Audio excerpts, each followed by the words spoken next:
Spesial ya warga Kota Pariwisata dan Budaya akan melaksanakan talk show warga kota bersama dengan Pengadilan Negeri Denpasar. Nah, Pengadilan Negeri Denpasar ini memiliki pelayanan terpadu satu pintu, di mana hari ini sudah hadir narasumber kita akan menjelaskan terkait dengan pelayanan terpadu ini. Ada Nimade Okti Mandiani SHMH atau yang akrab disapa Bu Okti yang merupakan hakim pada Pengadilan Negeri Denpasar. Selamat pagi, apa kabar Bu Okti? Oke, selamat pagi Mbak Adnani. Selamat pagi juga warga kota. Terima kasih Mbak Adnani sudah mengundang kami dari Pengadilan Negeri Denpasar untuk memberikan sedikit informasi kepada warga kota melalui acara ini. Jadi kabar kami baik Mbak Adnani di sini ya. Senang sekali Mbak Adnani bisa hadir pagi ini untuk menemani Mbak Adnani. Oke, terima kasih banyak Ibu Okti. Jadi kita di sini ingin memberikan juga pengetahuan bagi masyarakat juga terkait dengan adanya pelayanan terpadu satu pintu pada Pengadilan Negeri Denpasar. Nah, tapi sebelum lebih jauh lagi nih ya Bu Okti, kita ingin tahu sebenarnya apa sih yang dimaksud dengan pelayanan terpadu satu pintu pada Pengadilan Negeri Denpasar. Silakan Bu Okti. Baik, pelayanan terpadu satu pintu itu biasa kan kita singkat dengan PTSP. Itu pelayanan secara terintegrasi gitu menjadi satu kesatuan, mulai dari proses, dimulai dari tahap awal ya gitu sampai dengan tahap dengan penyelesaian produk. Jadi kalau dahulu itu perlu seperti mendaftar harus ini loketnya. Kemudian kalau kita mau ke bagian perdata atau apa harus ke belakang lagi seperti itu ya Mbak ini ya. Jadi kan itu membutuhkan waktu ya, nggak efektif, nggak efisien. Tetapi dengan adanya pelayanan terpadu satu pintu cukup masyarakat mencari keadilan cukup datang ke pengadilan, sampaikan kakak kami kepentingannya apa. Jadi semua layanan itu sudah di satu pintu terintegrasi. Jadi mau daftar gugatan, oh kami tunjukkan ini di bagian perdata. Nanti apa sih yang dibutuhkan, nanti di syarat-syaratnya seperti apa dipenuhi, kemudian menunggu nanti diproses, hasil akhirnya juga disampaikan melalui PTSP juga. Jadi tidak perlu harus sibuk mencari ke bagian mana sih, syaratnya apa sih, semua sudah oleh petugas kami di depan seperti itu. Oke, baik. Jadi satu pintu ini bermakna satu loket begitu ya, atau Iya, satu tempat satu ya. tempat. Jadi tidak keliling lagi ke banyak pintu. Betul, nggak keliling lagi ke banyak pintu. Satu loket nggak, jadi kita menyediakan sesuai dengan kepentingan dari masyarakat, kebutuhan dari masyarakat itu apa aja sih seperti itu. Tetapi tempatnya menjadi satu di situ, sehingga masyarakat tuh seperti yang tadi Mbak Dina bilang, nggak perlu lagi nyari-nyari, nggak perlu lagi keliling bagian ini mana sih, bagian gedungnya mana sih, ruangannya mana sih, kayak gitu kan. Kemudian nggak harus bolak-balik juga. Apa sih yang persyaratan, balik lagi. Nanti semua sudah dijelaskan oleh petugas-petugas kami. Seperti itu. Jadi lebih mengefisienkan waktu juga buat bagi para pengunjung ya. Luar biasa sekali layanan terpadu satu pintu ini ya Bu Okti ya. Kalau boleh tahu nih, kalau di pengadilan negeri layanan apa saja yang diberikan pada PTSP ini sendiri Bu Okti? Silakan. Baik, untuk di pengadilan negeri Denpasar, PTSP yang di kantor ya, yang di pengadilan negeri Denpasar itu kami mempunyai 9 meja layanan. Jadi kami punya layanan meja, untuk ada meja layanan perdata, kemudian ada meja layanan pidana, kemudian ada meja layanan hukum, kemudian ada meja layanan untuk perdata khusus PHI, peradilan hubungan industrial ada di situ, kemudian untuk pidana khusus kita punya meja tipikor, tindak pidana korupsi di situ. Ada juga di situ untuk meja pelayanan ekot. Sebenarnya ekot itu bagian dari perdata, tapi kita buka sendiri karena sekarang untuk pelayanan perdata untuk gugatan atau permohonan kita ada yang namanya peradilan elektronik. Jadi itu mempermudah itu dengan dibuka sendiri meja ekot. Jadi nanti di meja ekot itu masyarakat bisa datang mendaftar, kita buat untuk mendaftar akunnya di situ. Jadi tujuan ekot pun di sini atau peradilan elektronik pun di sini tujuannya itu juga untuk efisiensi, sehingga ketika sudah mendaftar secara ekot di situ nanti masyarakat pencari keadilan atau masyarakat yang membutuhkan layanan kami untuk jika persidangan ada beberapa tahapan yang tidak perlu untuk hadir ke pengadilan, sehingga menghemat waktu mereka juga, menghemat juga biaya, seperti sebuah kami kan peradilan cepat, mudah, biaya ringan, seperti itu. Nah di situ ada petugas kami mengenai apa saja sih persyaratan yang harus diunggah seperti itu. Kemudian kami juga di situ punya meja kasir. Jadi semua di situ untuk perkara itu untuk perdata kan dikenai biaya tetapi cashless. Jadi untuk menghindari juga proses-proses praktek korupsi, nepotisme, korupsi seperti itu yang KKN seperti itu. Jadi semuanya cashless di situ. Kita sediakan kasir yang sudah bisa membantu pembayarannya semua secara non tunai di situ. Kemudian kami juga punya yang namanya layanan meja insahe. Meja insahe itu adalah untuk kepentingan bagi para pihak untuk mempelajari berkas perkara. Misalnya mereka akan melakukan upaya hukum terhadap petugas tidak puas dengan putusan pengadilan, kemudian mereka akan melakukan upaya hukum. Mereka para pihak itu bisa untuk mempelajari berkas. Mungkin kalau di sidang kan buru-buru gitu ya, Mbak ya, tidak sempat meneliti. Kami sediakan juga layanan khusus, jadi mereka bisa untuk insaf di situ mempelajari berkas, sehingga mereka bisa prepare atau mempersiapkan apa saja sih yang akan mereka gunakan untuk melakukan hukum nanti. Kemudian kami juga punya meja untuk informasi dan pengaduan. Ini bagian dari tugas dari kepaniteraan hukum sebenarnya. Jadi kami terbuka terhadap keterbukaan publik ya. Masyarakat yang membutuhkan informasi dari pengadilan itu bisa untuk mengajukan permohonan informasi apa sih yang mereka butuhkan dari kami.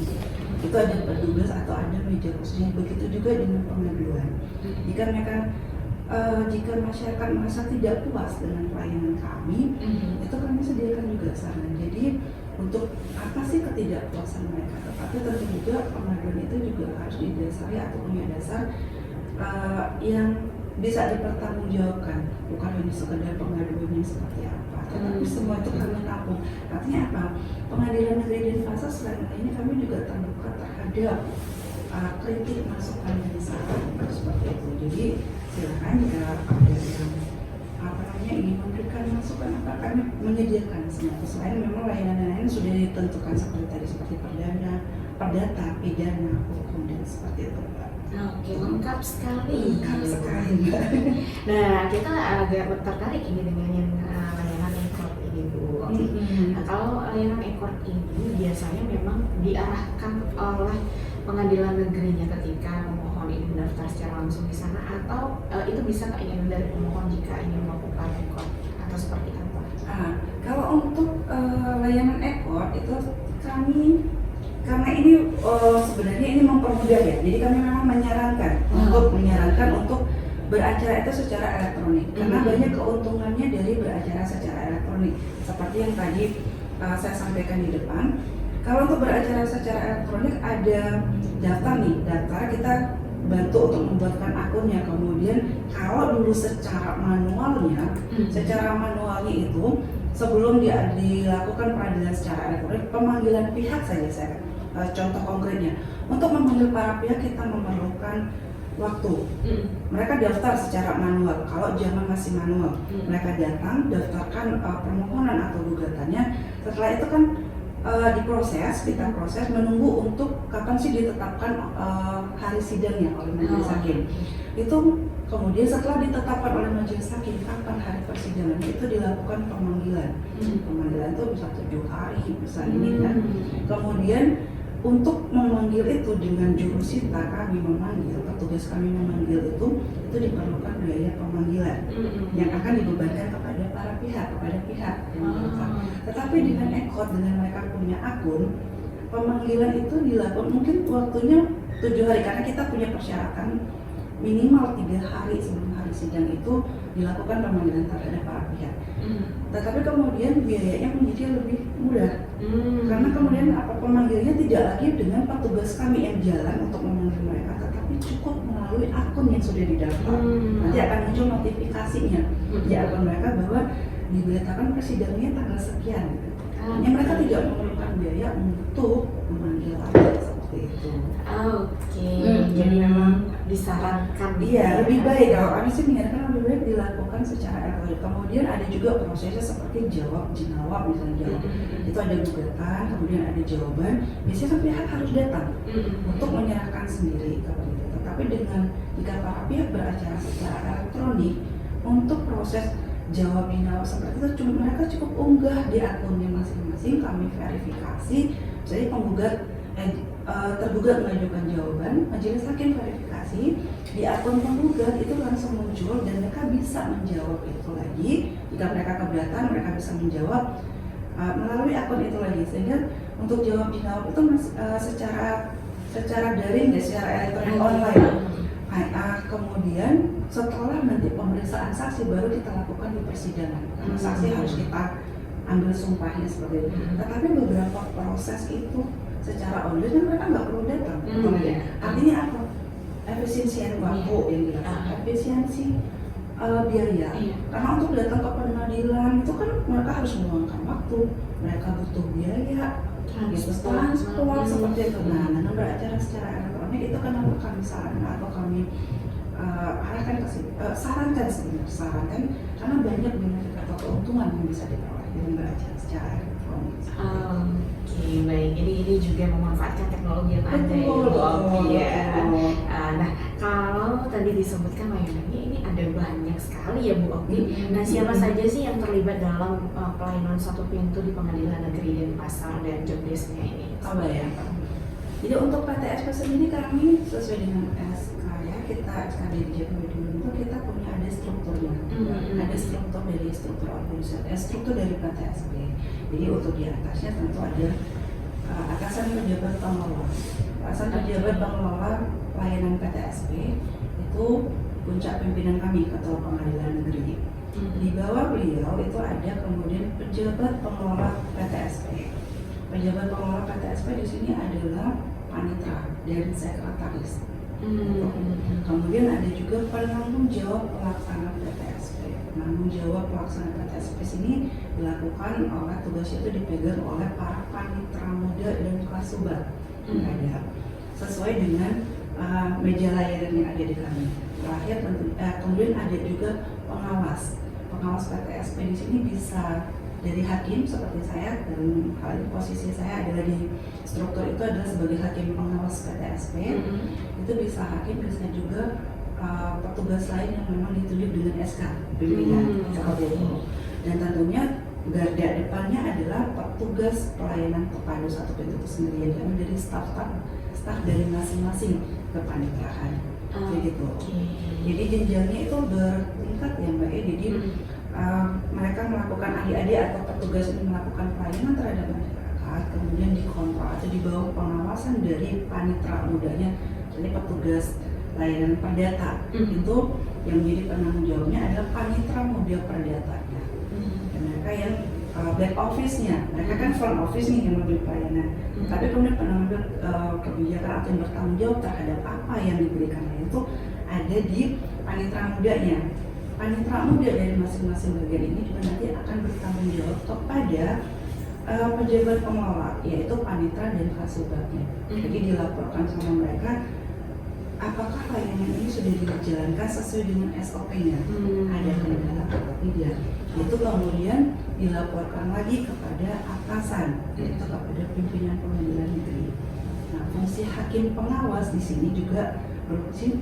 Kami melakukan pengawasan, untuk hakim pengawas itu melakukan pengawasan sehari 2 kali. Pagi sebelum pembukaan layanan, sebelum layanan dibuka, itu mengadakan pengawasan apakah kemudian satpasnya, petugasnya sudah siap untuk memberikan pelayanan. Dan kemudian kedua dilakukan pada saat sore setelah selesai melakukan pelayanan. Setelah selesai untuk kita evaluasi selama 1 hari ini petugas layanan melakukan pelayanan itu ada kendala tidak? Tidak ada. Kemudian kita coba untuk selesaikan supaya untuk pelayanan keesokan harinya tidak terulang lagi, tidak terjadi lagi. Jadi semua pihak ini memang berintegrasi juga, betul, ya, betul. Dan langsung dilakukan evaluasi di hari itu. Iya. Jadi setiap hari memang ada. Setiap hari ada laporan harian. Kemudian ada kendala, ada ini. Tapi itu pada saat mereka melakukan pelayanan pun, jika memang terjadi kendala, nggak usah tunggu sore, kita langsung sampaikan kepada back office kendalanya apa sebisa mungkin kami saat itu juga kami selesaikan untuk bisa memberikan pelayanan yang terbaik bagi masyarakat. Oke, luar biasa ya, setiap hari juga dilakukan evaluasi ini untuk meningkatkan juga layanan bagi para pemohon dan juga warga kota yang memiliki kebutuhan pengadilan negeri juga ya. Nah, ngomong-ngomong tadi kita kan sudah bahas nih untuk pelayanannya ini sendiri, lokasinya ada di mana sih, dan apakah memang layanan PTSP ini tersedia di seluruh pengadilan negeri di Indonesia? Kalau untuk di Kota Denpasar, masyarakat bisa kemana untuk mendapatkan pelayanan terpadu satu pintu dari pengadilan negeri? Silakan Bu. Kalau untuk pelayanan terpadu satu pintu itu di setiap pengadilan negeri di Indonesia itu wajib ada untuk semua. Jadi itu sudah menjadi program atau menjadi kebijakan dari pimpinan dari Mahkamah Agung bahwa setiap pengadilan negeri se-Indonesia itu wajib untuk ada pelayanan terpadu satu pintu. Kalau untuk di Denpasar sendiri, selain di kantor di Pengadilan Negeri Denpasar di Jalan Sudirman, kami juga mengadakan untuk PTSP sendiri di Mall Pelayanan Publik yang ada di Denpasar, MPP Denpasar dan MPP Kabupaten Badung. Karena wilayah Pengadilan Negeri Denpasar sendiri, untuk Pengadilan Negeri Denpasar kami membawahi 2 wilayah hukum namanya, yaitu untuk Kota Denpasar dan untuk Kabupaten Badung. Tapi itu tadi untuk memberikan pelayanan terbaik juga untuk misalnya karena 2 wilayah hukum. Kalau untuk meluangkan waktu untuk datang ke kantor kami di Sudirman mungkin agak ini ya, jadi untuk yang lainnya juga kami coba buka di MPP, bukan coba buka, sudah kami lakukan di MPP Denpasar dan MPP Badung. Tetapi untuk di MPP yang di Mall Pelayanan Publik tidak semua pelayanan kami sediakan. Seperti tadi saya bilang, kalau untuk di Pengadilan Negeri Denpasar kan kita punya 9 layanan nih. Tetapi untuk di MPP, untuk saat ini kami hanya baru bisa memberikan 2 layanan, yaitu untuk kepanitraan perdata itu pendaftaran EKO tadi enggak, untuk pelayanan peradilan elektronik itu bisa dilakukan. Kemudian yang kedua di bawah kepanitraan hukum yaitu untuk permohonan surat keterangan secara online melalui Era Terang. Surat keterangan secara elektronik itu kami layani. Untuk sementara hanya 2 layanan tersebut yang bisa dilayani oleh mall pelayanan publik Kota Denpasar maupun Kabupaten Badung. Nah, untuk jam operasionalnya kalau di kami di kantor Pengadilan Negeri Denpasar di Jalan Sudirman itu buka mulai 8.30 sampai dengan jam 16, jam 4 sore. Oke. Iya, jadi kita buka dari jam 8.30 sampai jam 4 sore. Sementara untuk di mall pelayanan publik itu untuk pelayanan Senin sampai Kamis itu buka dari jam 8 sampai jam 2 siang. Sementara untuk hari Jumat itu kita buka dari jam 8 pagi sampai dengan jam 12 siang. Ya, ini untuk masyarakat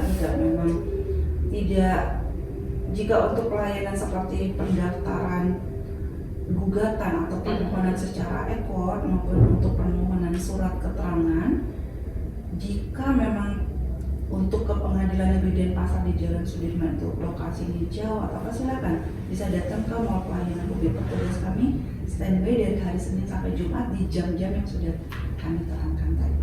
Oke, jadi untuk 2 layanan tadi jika memang kurang memungkinkan nih ya ke Sudirman, bisa ke mall pelayanan publik masing-masing daerah ini ada di Denpasar dan juga di Badung. Oke, luar biasa, sangat benar-benar mempermudah ya Ibu ya. Tujuan kami itu untuk membuka akses seluas-luasnya dan mempermudah akses masyarakat untuk menerima layanan dari pengadilan itu tujuan. Nah, ngomong sejak kapan sih sudah diberlakukan ini Bu Okti untuk pelayanan terpadu satu pintu ini sendiri? Oke, kalau untuk pelayanan terpadu satu pintu sendiri, kalau kita merujuk pada aturannya yang Mbak Eni, secara skala nasional itu pertama kali kita ada PTSP itu berdasarkan SK Dirjen nomor 77 tahun 2018. Jadi sudah ada sejak 2018. Itu kemudian diperbarui lagi aturannya dengan 2019, kemudian yang terakhir ini adalah SK Dirjen terbaru 2024. Jadi dari 2018 itu kami sudah seluruh pengadilan negeri se-Indonesia itu sudah mulai menerapkan sistem pelayanan terpadu satu pintu yang terus berkembang pelayanan, jadi hanya terbatas pada pelayanan yang perdata, pidana, hukum, kemudian berkembang lagi menjadi pelayanan ada secara sistem elektronik seperti sekarang. Jadi itu kami terus berinovasi, terus berkembang. Apalagi sih yang bisa kami lakukan atau kami berikan untuk pelayanan kepada masyarakat. Jadi dari 2018 sampai saat ini dan semoga sampai nanti bisa terus kami memberikan pelayanan terbaik bagi masyarakat seperti itu. Oke, sudah 6 tahun berjalan ya. Semoga seterusnya juga dipermudah seperti ini ya Bu. Mudah-mudahan ya. Dan mudah-mudahan juga masyarakat dengan apa yang sudah kami berikan dengan pelayanan terpadu satu pintu ini juga bisa membantu mereka. Bisa. Jadi tujuan dari Mahkamah Agung untuk membentuk pelayanan terpadu satu pintu sampai kepada masyarakat untuk memberi manfaat. Itu harapan kami. Oke, baik. Nah, sejauh ini Bu sudah selama 6 tahun dilaksanakan, adakah mungkin kendala yang terjadi dan bagaimana nih dari Pengadilan Negeri mengatasi kendala-kendala yang ada seperti itu? Kalau kendala tentunya kalau dalam setiap kegiatan pasti ada ya. Terutama mungkin kendalanya ini yang paling sering kami temui di Pengadilan Negeri Denpasar itu pelaksanaan dari sistem peradilan elektronik itu yang banyak dialami karena untuk Denpasar mungkin udah agak melek ya, kita di kota ya gitu ya, tapi untuk di daerah sebenarnya pemanfaatan teknologi mungkin belum rata ya. Kemudian ada juga yang belum paham pengertiannya seperti itu. Ada juga yang belum paham bagaimana sih menggunakan aplikasi, tujuannya belum nyampe ke mereka, padahal tujuan kami itu adalah untuk mempermudah. Tetapi karena ini basisnya teknologi, tentu juga diperlukan pengetahuan untuk penggunaan teknologi itu sendiri. Kenapa kemudian kita pakai itu? Kenapa kan zaman sekarang kayak semua sudah pakai smartphone ya. Nah, jadi itu kenapa kemudian Ekot ini di-launching, diadakan. Banyak kendalanya, kesulitan kayak apa sih, liwah banget sih, ribet banget sih, kayak kalau datang aja kenapa sih, kan lebih mudah seperti itu. Kami coba jelaskan, ada petugas kami membantu mengupload misalnya untuk bukti-bukti surat nih, jawabannya itu yang mereka kadang mengalami kendala. Tetapi kami selalu arahkan petugas kami jika memang ada kendala untuk secara mandiri untuk mengunggah atau apa itu tidak bisa, silakan Bapak bisa datang ke petugas kami ke Ekot, pasti kami bantu, pasti kami layani.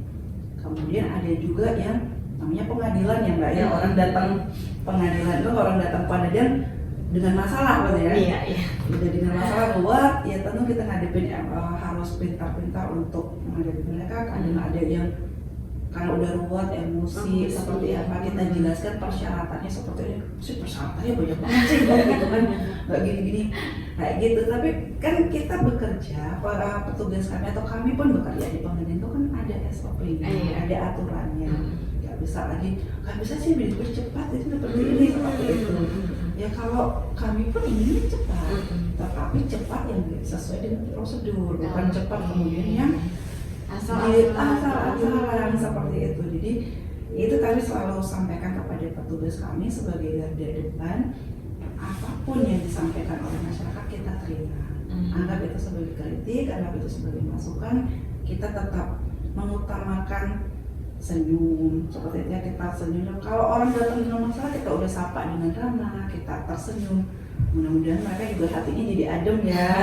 Jadi penjelasan apapun yang kita sampaikan kepada mereka itu sampai seperti itu bisa diterima oleh mereka dengan baik seperti itu. Oke, jadi memang dalam memberikan pelayanan kita butuh kesadaran. Betul. Iya. Oke, luar biasa sekali ya warga kota. Pelayanan terbantu satu pintu yang diberikan oleh Pengadilan Negeri Denpasar yang ternyata tidak hanya mencakup kota Denpasar saja, tapi juga Kabupaten Batu. Betul.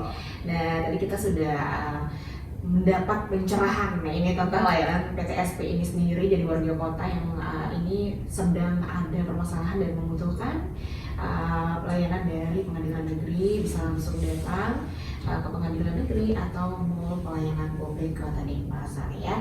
Nah, kita ingin tanya secara detail nanti untuk alurnya seperti apa, tapi warga kota jangan kemana-mana dulu ya, tetap stay tune bersama kami di 92,6 FM Radio Publik Kota Denpasar.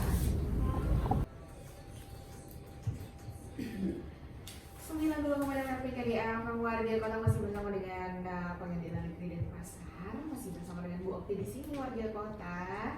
Kita masih membahas pelayanan terpadu satu pintu pada Pengadilan Negeri Kota Denpasar. Nah, untuk warga kota yang ingin bertanya nih, seperti apa ataupun bertanya terkait dengan pelayanan terpadu satu pintu yang ada di Pengadilan Negeri Denpasar, bisa langsung ke WhatsApp kami di 0813383389. Nah, kita lanjut dulu ya warga kota. Tadi kita sudah membahas nih terkait dengan pelayanan terpadu satu pintu dan layanan apa saja sih yang ada di sana. Nah, kita ingin tahu nih Bu Okti, alur secara detailnya untuk pelayanan terpadu satu pintu ini dari mana ke mana dan sampai akhirnya seperti apa. Silakan Bu Okti.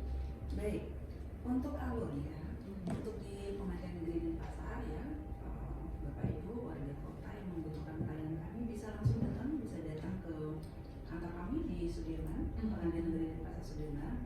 Tentu awalnya datang, nanti akan ada petugas kami dari petugas security-nya akan menanyakan kepentingannya apa Bapak. Kepentingannya Bapak atau Ibu datang apa, kemudian nanti akan diarahkan, misalnya bilangnya datang saya mau merubah atau mengganti nama anak saya gitu ya. Kepentingannya seperti itu. Oh, berarti ini Bapak akan atau Ibu akan diarahkan ke untuk mendaftar di bagian kepanitraan perdata. Yang datang Bapak diarahkan ke kepanitraan perdata, mengambil nomor antrian, mengisi buku tamu seperti itu. Kemudian akan diarahkan ke bagian perdata. Di situ juga ada ekornya. Di bagian perdata kita akan jelaskan dulu di situ persyaratannya apa sih di bagian masing-masing di bagian keperdataan. Misalnya untuk permohonan tentunya harus mengajukan persyaratannya, ada surat permohonan yang diajukan, identitas dari pemohon seperti apa. Kemudian nanti seperti saya bilang tadi, kita akan sarankan untuk dilakukan secara didaftarkan secara ekor atau elektronik. Dia akan dibantu oleh petugas kami membuat akunnya seperti apa, kemudian apa namanya persyaratannya apa, yang harus diunggah itu seperti apa, nanti akan disampaikan di situ oleh petugas kami. Kemudian nanti kan juga biayanya berapa sih untuk berperkara itu seperti apa, sudah ada panjar biaya perkara itu seperti apa. Kemudian setelah nanti mereka untuk perdataan dan kemudian akan ya apa namanya di ada skupnya untuk membayar seperti apa. Kemudian setelah dilakukan pembayaran yang di meja kasir itu juga ada, mereka sudah dapat nomor terdaftar perkaranya, nanti tinggal menunggu kapan sih persidangannya akan dilakukan. Itu tadi nanti untuk pemberitahuan kapan persidangannya jika dilakukan secara elektronik akan disampaikan melalui akun yang sudah didaftarkan sebelumnya. Dan untuk itu kami juga punya SOP ini, sudah ada waktu-waktunya tuh sih, berapa lama sih untuk berapa lama.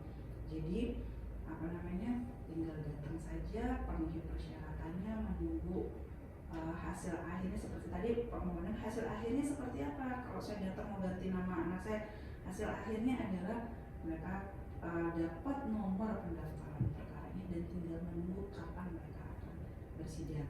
Demikian juga untuk misalnya seperti saya bilang tadi, untuk surat keterangan misalnya alumni sama datang sampaikan kepentingannya apa, kemudian akan diarahkan ke bagian mana Bapak saat atau Ibu harus mendaftar seperti itu. Kalau butuh surat keterangan akan diarahkan ke bagian kepanitraan hukum. Nah, untuk tiap-tiap pelayanan itu sudah ada waktunya, waktu berapa sih waktu sampai dari awal itu sampai kemudian produk akhirnya keluar itu berapa lama seperti itu semua sudah ada waktunya. Demikian juga untuk memperoleh informasi, apa sih yang Bapak butuhkan, informasinya seperti apa seperti itu. Itu juga nanti permohonannya apa, akan disampaikan kebutuhannya apa, nanti untuk informasi akan dikoordinasikan dengan back office, boleh atau tidak informasi ini disampaikan. Informasi ini kompeten nggak, atau orang yang meminta informasi tersebut orang yang berhak atau tidak atas informasi tersebut. Jadi semua sudah ada waktunya. Dan untuk akses pengadilan ini kami juga memberi bantuan untuk akses justice-nya itu. Kemudian pelayanan kami akses to justice atau akses mendapatkan keadilan. Ini informasi untuk Bapak Ibu warga kota untuk meningkatkan akses pengadilan, keadilan terhadap masyarakat penyandang keadilan. Pengadilan negeri juga menempatkan ruang pos bakum, pos bantuan hukum di PTSP. Jadi jika memang Bapak Ibu warga kota itu mengalami kesulitan, karena kami hanya dari segi prosedurnya, enggak formulnya, ini loh persyaratannya. Tetapi kalau ada hal-hal mengenai teknisnya, hukumnya yang mereka tidak mengerti, kami petugas pelayanan PTSP tidak bisa untuk memberikan, karena itu sudah masuk ke perkara. Sementara kami tidak boleh, jika berkaitan dengan perkara kami tidak boleh. Jika ada kesulitan, ini gimana nanti ini apa namanya? Mereka menjelaskan nih, anak saya itu seperti ini, atau misalnya kasus perceraian seperti ini kasusnya ini bisa nggak maju seperti itu, boleh bisa nggak dimajukan jadi kasus jadi perkara. Kami tidak boleh untuk bilang, oh boleh, kami nggak boleh memberikan pendapat seperti itu. Hanya apa, kalau memang Bapak Ibu ingin informasi seperti apa sih sebenarnya beracara atau bersidang nanti di pengadilan, boleh apa mengajukan formatnya atau bentuknya seperti apa, gugatan atau permohonan, bisa kami arahkan ke pos bantuan hukum yang ada di PTSP tersebut. Kemudian pengadilan negeri Denpasar juga menyediakan sarana dan prasarana bagi penyandang disabilitas. Jadi keadilan itu merata ya untuk semuanya. Jadi untuk kaum disabilitas pun mereka berhak juga untuk mendapatkan layanan kami. Jadi kami sediakan sarana dan prasarananya. Baik, kami akan bantu mereka, ada petugas kami juga di situ untuk membantu mereka bagaimana sih jika mereka membutuhkan layanan bagi kami. Seperti itu Mbak. Oke, jadi lengkap sekali ya. Jadi artinya pelayanan satu pintu ini memang khusus pada proses administrasinya saja, tapi tidak boleh masuk ke dalam perkaranya itu tidak. Maka itu kami sediakan layanan pos bantuan hukum di depan kami bersama dengan Pak Denpasar itu untuk membantu Bapak Ibu jika yang sudah berkaitan dengan pokok permasalahan. Di kami persyaratannya apa yang harus diajukan apa seperti itu. Begitu seperti itu. biasa sekali memang ya untuk koneksi dari layanan satu pintu tidak hanya membantu juga di administrasi ini, tapi mengarahkan juga ya kemana seharusnya pemohon supaya mereka juga tidak kebingungan. Iya, iya. Nah, kalau untuk pengawasan terhadap layanan satu pintu ini, Bu Okti, dan juga sejauh ini gimana cara mengukur apakah memang layanan ini sudah efektif dibandingkan jika mana-mana sebelumnya dengan banyak pintu itu dari mana tolak ukurnya seperti itu, Ibu Okti, silahkan. Baik, kalau untuk pengawasan seperti sudah saya jelaskan di depan, untuk pelayanan terpadu satu pintu ini pengawasannya berjenjang ya Pak. Tadi sudah untuk adik-adik di PTSP, untuk petugas pelayanan di depan itu ada di bawah pengawasan langsung dari penanggung jawab. Penanggung jawabnya itu panitra muda, seperti yang bilang tadi itu. Panitra muda dari masing-masing layanan, dari panitra muda hukum, perdata, pidana, hukum, PHI, tipikor, itu setiap hari mereka itu mengadakan supervisi. Supervisi itu mereka memberikan bimbingan atau memberikan arahan sekaligus menerima feedback dari adik-adik itu, dari petugas pelayanan PTSP, apakah kemudian itu sudah dilaksanakan. Jika tidak, itu akan menjadi temuan bagi kami. Jadi akan ada laporannya apa aja sih ternyata untuk evaluasi bagi kami, seperti sudah saya jelaskan juga di depan. Dari penanggung jawab nanti akan kemudian dilaporkan kepada panitra sebagai atasan sebagai pengelola dari PTSP. Jika kemudian memang hal tersebut belum juga terselesaikan, kami akan langsung ajukan kepada atasan, yaitu kepada Ketua Pengadilan Negeri. Jadi kemudian untuk bekerja pun adik-adik atau petugas pelayanan PTSP kami ini juga sudah dibekali dengan SOP ini masing-masing. Jadi sudah ada untuk pengajuan gugatan, apa aja sih yang harus mereka lakukan, itu sudah ada alurnya, mereka sudah pegang buku pandunya, dia juga sudah mereka laksanakan. Kemudian untuk mereka bertugas juga di bawah pengawasan atasannya langsung, kemudian di bawah juga pengawasan dari Ketua Pengadilan Negerinya langsung, juga dari kami hakim pengawas. Seperti saya bilang depan, pagi kami mempersiapkan hakim pengawas, kami harus mengecek kelengkapan dari sarana prasarananya, kesiapan dari petugas pelayanan itu maka sudah siap. Sorenya kami juga ada lagi selesai pelayanan, apa sih yang kendalanya, sudah terlaksana belum, ada keluhan belum. Nah itu tadi juga untuk kemudian jika memang ada keluhan seperti apa terhadap pelayanan ataupun terhadap hal di luar pelayanan PTSP, kami juga sudah menyediakan ruang pengaduan atau meja informasi dan pengaduan di depan.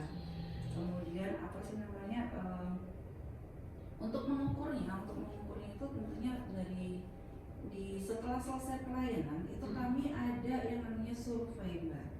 Jadi kami setelah mereka itu kami lakukan survei terhadap penerima layanan kami atau masyarakat, mereka puas atau tidak terhadap pelayanan kami. Itu juga jadi tolak ukur kami untuk mengukur apakah selama ini PTSP ini efektif nggak sih. Kalau memang nilai dari survei itu rendah, tentunya kita akan lihat indikatornya, apa sih yang menyebabkan pelayanan apa saja sih yang ini kurang dari PTSP, sehingga survei layanan kami terhadap masyarakat kok nilainya kecil.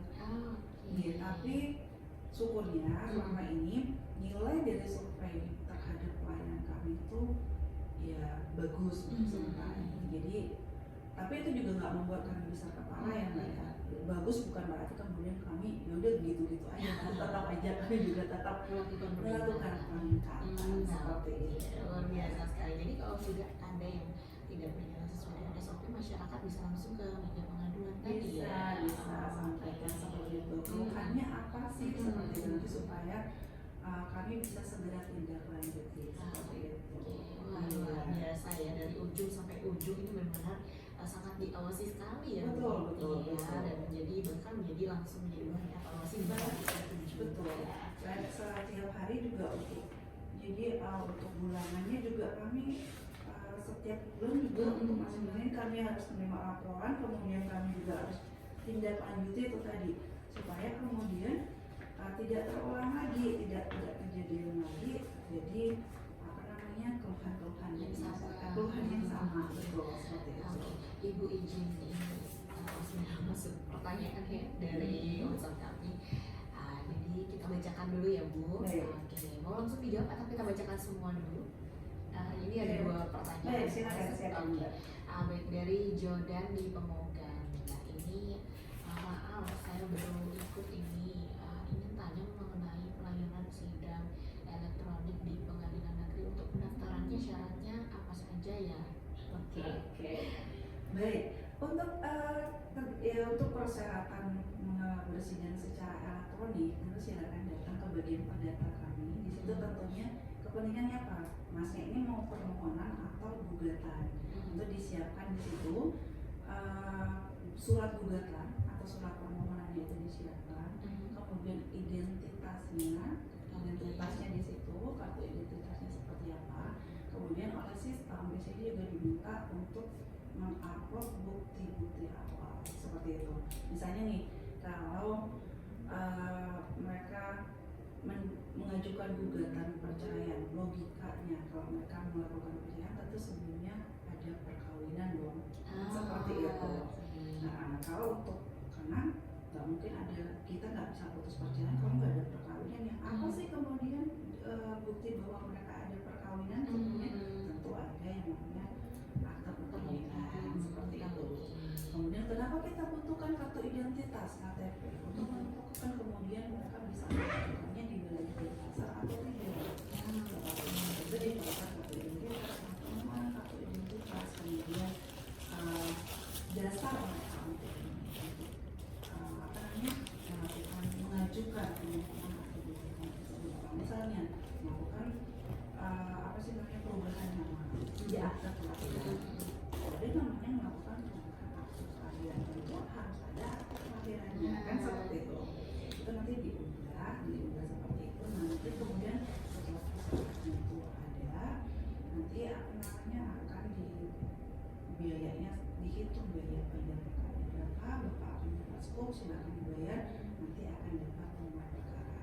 Setelah itu, setelah terdaftar nomor perkara, perkaranya Bapak sudah masuk di pengadilan, tidak menunggu untuk proses selanjutnya yaitu persidangan. Persyaratannya sangat mudah, yang memang dokumen yang memang mereka pegang seperti itu. Baik, semoga terjawab untuk Jordan ya. Jadi tadi identitas dan juga dokumen pendukungnya. Kenapa yang terpenting itu selain identitas tadi adalah surat permohonan maupun surat gugatan. Jika memang jika tidak tahu nih apa yang harus ditulis di gugatannya atau apa yang ditulis di permohonannya, mereka belum siap dengan itu. Tadi yang saya bilang kami akan ada pos bantuan hukum yang akan membantu mereka apa saja sih yang harus termuat dalam surat gugatan atau dalam surat permohonan mereka. Baik, jadi mungkin Pak Jordan bisa langsung datang Betul. Lebih pastinya nih tergantung memang sekarang gugatan apa yang akan diajukan karena berbeda-beda ya. Berbeda-beda. Oke, terima kasih Pak Jordan. Kemudian yang kedua ini ada dari Bu Ketut di Ahmadiyani. Om Swastiastu, semangat pagi. Bu Ketut. Itu yang jadi mengatakan kayaknya benar bahasa Bali ya. Oke, ini untuk mendaftar sidang elektronik nikah, bagaimana biayanya, kemudian untuk kasus apakah semua nikah bisa masuk sidang elektronik dan pos bantuan hukum nikah berbayar nanti seperti apa? Oke, baik, kita gini dulu untuk perdata ini kan kita dulu. Kalau ekor itu kan kaitannya dengan perkara perdata. Asas dari perkara perdata itu adalah berbiaya yang akan dibebankan oleh para pihak, itu dulu yang kita demikian. Jadi kalau kecuali mereka mengajukan permohonan untuk beracara secara prodeo atau beracara secara cuma-cuma, itu ada lagi ketentuannya khusus untuk itu. Tetapi asasnya untuk beracara perdata itu adalah ada biaya yang akan dibebankan. Tetapi biayanya berapa? Nah, untuk masing-masing pengadilan itu berbeda, tergantung kemudian dari pihak-pihak nanti yang berperkara. Tetapi itu semua sifatnya transparan. Jadi untuk biaya perkara perdata itu tidak bisa dihukum. Misalnya orang awam yang berpikiran, kita ngajukan mereka udah tapi ya Mbak ya. Misalnya ini ngajukan gugatan, kita ambil si A itu ngajukan gugatan cerai, ngajukan gugatan cerai, kemudian kemudian si B juga mengajukan gugatan cerai, ini sama-sama cerai kok biayanya berbeda, kayak gitu kan, seperti itu. Jadi sama nih kasus cerai gitu. Nah ada bagian ini kenapa kemudian membuat biayanya itu berbeda. Biayanya itu berbeda. Satu, dan di mana tinggalnya si tergugat atau pihaknya, berapa pihak yang digugat, itu kan harus dilakukan pemanggilan terhadap pihak tergugat. Yang mendaftar ekor ini kan penggugat. Jadi pemanggilan, kalau saya tadi di depan bilang bahwa itu biaya murah. Nah, penggugat ini kalau secara manual dulu, penggugat pun dipanggil oleh jurusita kami dengan ada biaya untuk itu. Tetapi kemudian sekarang dengan adanya elektronik, sidang untuk penggugat tidak dipanggil. Artinya apa? Secara logika satu posko ini untuk panggilan terhadap penggugat kan udah nggak keluar biaya nih. Tetapi untuk tergugat itu tetap dilakukan pemanggilan dan itu perlu biaya. Jadi itu sudah ada radiusnya masing-masing tergantung di mana sih tempat tinggal atau domisili dari pihak dalam perkara. Jadi kalau pengadilan tentunya berbeda, kita rasionya gini, logikanya gini, kita manggil orang yang berada di Badung, yang ada di Abian Semal dengan yang manggil di wilayah Renang, kan jawabannya di Abian Semal. Tentu dari segi biaya perhitungannya adalah lebih satu kan, seperti itu. Nah, kok pihak yang dipanggil di satu ini, pihak yang dipanggil cuma satu orang nih tergugatnya, tapi di perkara lain pihak yang dipanggil 2 orang, tentu kan double nih. Tetapi Ibu ketua nggak usah khawatir karena semua itu dilakukan secara transparan biayanya.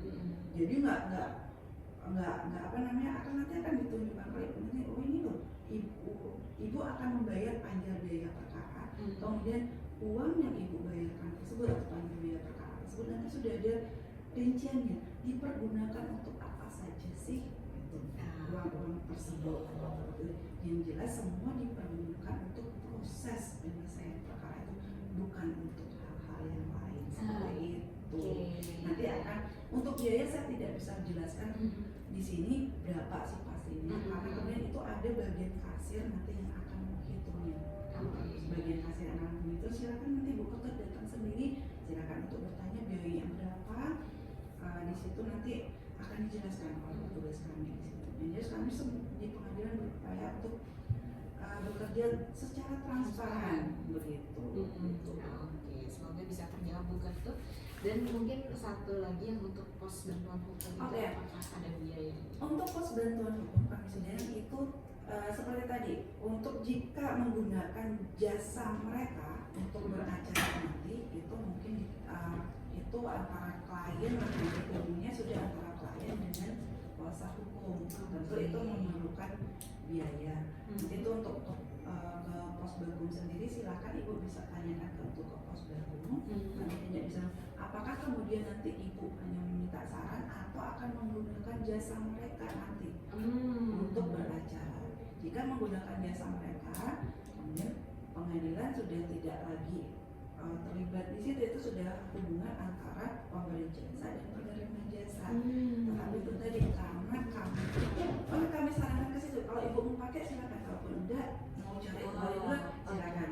Tapi kemudian kalau itu tadi mereka kami siapkan supaya ibu nggak bingung lagi keluar kemana. Ibu mau cari pengajar, nah kami bukakan betul. Ini ada pos baru di sini seperti itu. Tapi untuk beracara, kalau ibu belum cuma untuk pengajuan itu seperti tadi, ibu harus mengajukan permohonan. Kita juga membuka untuk yang tidak mampu ya beracaranya, tetapi ada persyaratan untuk masyarakat tidak mampu, kita sediakan sarana untuk beracara secara cuma-cuma atau prodium. Tapi ada juga persyaratannya, mengajukan permohonan dulu terhadap kami dengan dilengkapi persyaratan tidak mampu dari desa, dari apa seperti itu, terketerangan tidak mampunya. Nanti permohonan tersebut akan kami telah dulu apakah kami memenuhi persyaratan untuk diberikan secara cuma atau tidak seperti itu. Oke, baik. Jadi memang dari jasa untuk pos bantuan hukum ini tergantung juga. Betul, tergantung apakah hanya meminta saran dari mereka saja atau akan menggunakan jasa mereka seperti itu. Tapi kalau mau pakai di luar pun nggak apa-apa juga. Nggak apa-apa juga. Karena yang mempermudah saya kan kalau uang mungkin nggak punya kenalan, mereka nggak apa. Tapi di pengadilan ada loh, silakan seperti itu. Oke, jadi semoga semoga Bu Ketut bisa mendapat pencerahan hari ini. Mungkin masih bingung ya, sekarang sudah tidak bingung lagi. Terima kasih Bu Okti. Tidak terasa juga ternyata sudah jam 10. Kita ngobrol-ngobrol, ini dari tadi memang topiknya menarik dan juga Bu Okti memberikan penjelasan yang sangat jelas sekali kepada warga kota juga. Semoga bisa memberikan manfaat untuk kita semua ya warga kota, terutama yang sedang punya permasalahan yang membutuhkan bantuan hukum dan juga pelayanan dari pengadilan negeri. Jadi sekarang sudah gamblang ya warga kota seperti apa layanan yang ada yang memang sangat mudah dan juga efektif, efisien dan juga transparan ini ya. Terima kasih banyak Bu Okti sekali lagi sudah hadir di sini. Terima kasih juga warga kota yang sudah bergabung ataupun yang sudah stay tune bersama kami. Jadi karena menunjukkan pukul 10 sebentar lagi akan program acara Sekar Jembirin berhubungan dengan lagu-lagu dari lagu pop dari Tanya ya warga kota. Jadi langsung saja dari kawasan Taman Kerung